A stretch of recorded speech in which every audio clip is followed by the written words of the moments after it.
নমস্কার বন্ধুরা, আমি আবারও হাজির হয়ে গেছি নতুন আরেকটি রেসিপি নিয়ে। আজ আমি আটা আর আলু দিয়ে দারুণ স্বাদের একটি স্ন্যাক্স রেসিপি আপনাদের সাথে শেয়ার করব। আশা করি আজকের এই রেসিপিটি আপনাদের খুব ভালো লাগবে। ভালো লাগলে প্রথম থেকে শেষ পর্যন্ত দেখার অনুরোধ রইল। আর বন্ধুরা, এই ভিডিওটির কোথাও যদি আপনাদের একটু হলেও ভালো লাগে তাহলে অবশ্যই একটা লাইক দিয়ে দেবেন। তাহলে চলুন আর দেরি না করে ঝটপট শুরু করে দিই আজকের এই রেসিপিটি। এই রেসিপিটি করার জন্য প্রথমে আমি একটা ডো তৈরি করে নেব। তার জন্য প্রথমে আমি নিয়ে নিলাম হাফ কাপ মতো সুজি, আর নিয়ে নিচ্ছি 4 টেবিল চামচ মতো আটা। এখানে আটা দেওয়ার কারণে এই রেসিপিটার বাইন্ডিংটা খুব ভালো হবে। এরপর এর মধ্যে দিয়ে দিচ্ছি চিলি ফ্লেক্স, দিয়ে দেব কুচি করে রাখা ধনেপাতা, আর দিয়ে দেব স্বাদ মতো লবণ। এবার আমি এগুলোকে খুব ভালোভাবে মিশিয়ে নিচ্ছি। এই সময় একটা কথা বলে রাখি, আজকে আমার ভিডিওটি দেখতে যদি কোনো নতুন বন্ধু এসে থাকেন তাহলে অবশ্যই আমার চ্যানেলটিকে সাবস্ক্রাইব করে দেবেন, পাশে থাকা বেল বাটনের অল অপশান প্রেস করে দেবেন। এবার এটা মাখানো হয়ে গেলে এখান থেকে 3-4 চামচ মতো মিশ্রণ আমি আলাদা জায়গায় তুলে রেখে দেব। আর বন্ধুরা, এই ভিডিওটি যদি কেউ ফেসবুক থেকে দেখে থাকেন তাহলে অবশ্যই আমার এই পেজটিকে ফলো করে দেবেন।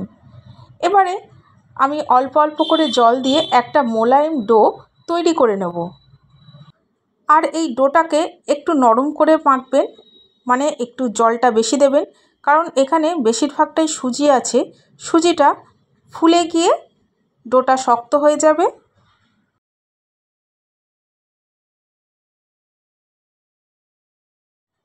দেখুন বন্ধুরা, আমি ডোটা একটু নরম করে মেখে নিয়েছি।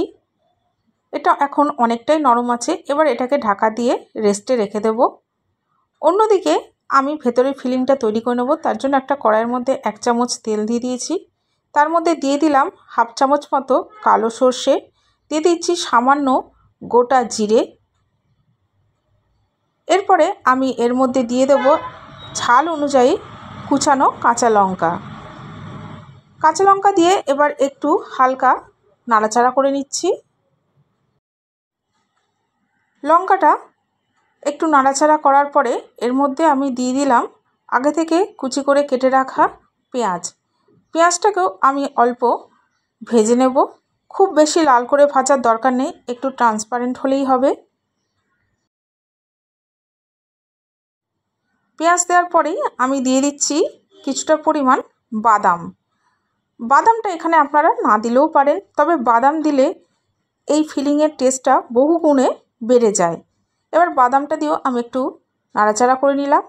এরপরে আমি দিয়ে দিচ্ছি স্বাদ মতো লবণ, দিয়ে দেব ঝাল অনুযায়ী ঝাল লঙ্কার গুঁড়ো, এরপর দিয়ে দিচ্ছি ধনে জিরে গুঁড়ো। এগুলোকে দিয়ে আমি একটু মিশিয়ে নিচ্ছি।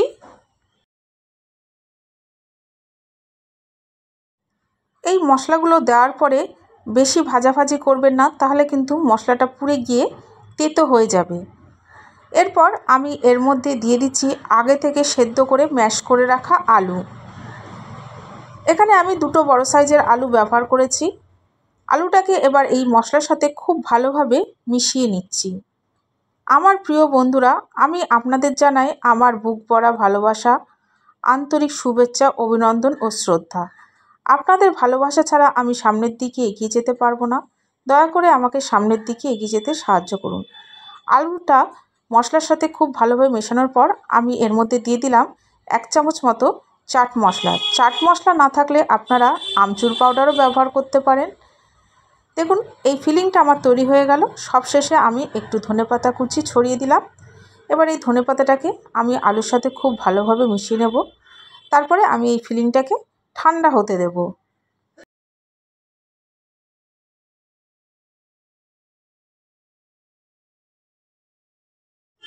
এবার বন্ধুরা, ফিলিংটা ঠান্ডা হতে থাক। অন্যদিকে আমি যে মিশ্রণটা একটা বাটির মধ্যে তুলে রেখেছিলাম সেটার মধ্যে আমি অল্প অল্প করে জল দিয়ে একটা পাতলা ব্যাটার তৈরি করে নেব। বন্ধুরা, ব্যাটারটা কিন্তু যথেষ্টই পাতলা হবে, কারণ কিছুক্ষণ পর এটা ফুলে গিয়ে ঘন হয়ে যাবে। এর মধ্যে যেহেতু সুজি আছে। বন্ধুরা, আজকের এই রেসিপিটি আপনাদের কেমন লাগলো সেটা অবশ্যই কমেন্টস বক্সে কমেন্টস করে জানাতে ভুলবেন না। দেখুন, আমি এই ব্যাটারটা তৈরি করে নিয়েছি। এবার এটাকে সরিয়ে রেখে দিয়েছি। এরপর আমি যে সুজি আর আটার ডোটা সেট হতে দিয়েছিলাম সেটা সেট হয়ে গেছে। আমি হাত দিয়ে মেখে আর একটু মোলায়েম করে নিচ্ছি। এবার এর থেকে আমি 3টে লেচি কেটে নেব। এই লেচিগুলো দিয়ে আমি রুটি তৈরি করে নেব। রুটি তৈরি করব, তার জন্য একটুখানি আটা মাখিয়ে রেখেছিলাম যাতে আমার বেলতে অসুবিধা না হয়।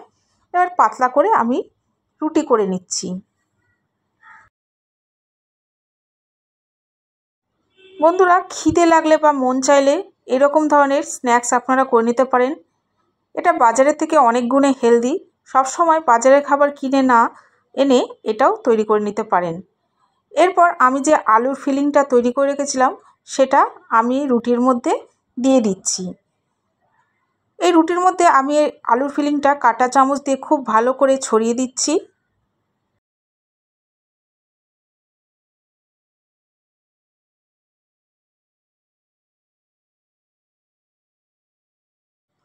দেখুন, আমি পুরোটার মধ্যে ছড়িয়ে দিয়েছি। এরপরে একটা আমি পিৎজা কাটার নিয়ে নেব। আপনাদের কাছে পিৎজা কাটার না থাকলে ছুরিও নিতে পারেন। এই পিৎজা কাটার দিয়ে আমি রুটিটাকে 4 ভাগে ভাগ করে নেব।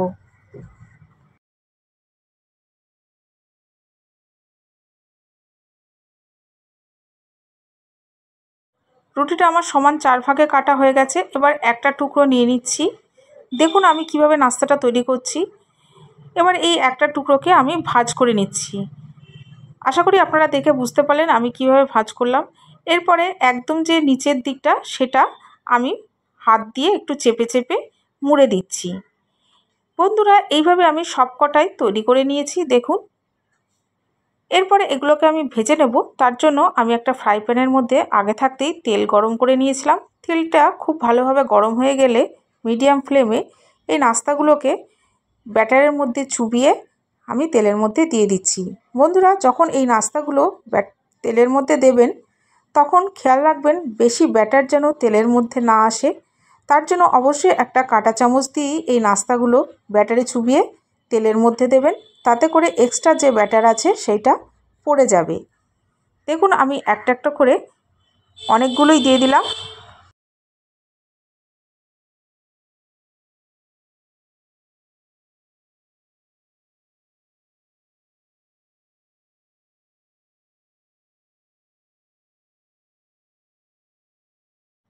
বন্ধুরা, আমার একদিকটা হয়ে গেছে। আমি এগুলোকে উল্টে দিচ্ছি। এইভাবে আমি বারবার করে 2-3 বার উল্টে উল্টে খুব ভালো করে ভেজে নেব যতক্ষণ না পর্যন্ত ক্রিস্পি হচ্ছে। আপনাদের দেখে হয়তো মনে হচ্ছে যে তেলটা নোংরা হয়ে যাচ্ছে, পুরগুলো বেরিয়ে যাচ্ছে।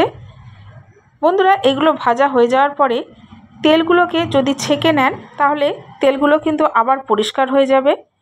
দেখুন বন্ধুরা, আমার এগুলো ভাজা হয়ে গেছে। এবার আমি খুব ভালো করে তেল থেকে তুলে তেল ঝরিয়ে নিচ্ছি। দেখুন, আমি তেলটা ঝরিয়ে নিয়েছি। এভাবে আমি একটা একটা করে সবকটায় তুলে নেব। তাহলে বন্ধুরা, আজ আসি। আবার দেখা হবে নেক্সট এপিসোডে নতুন কোনো রেসিপির সাথে। ততক্ষণ ভালো থাকবেন, সুস্থ থাকবেন।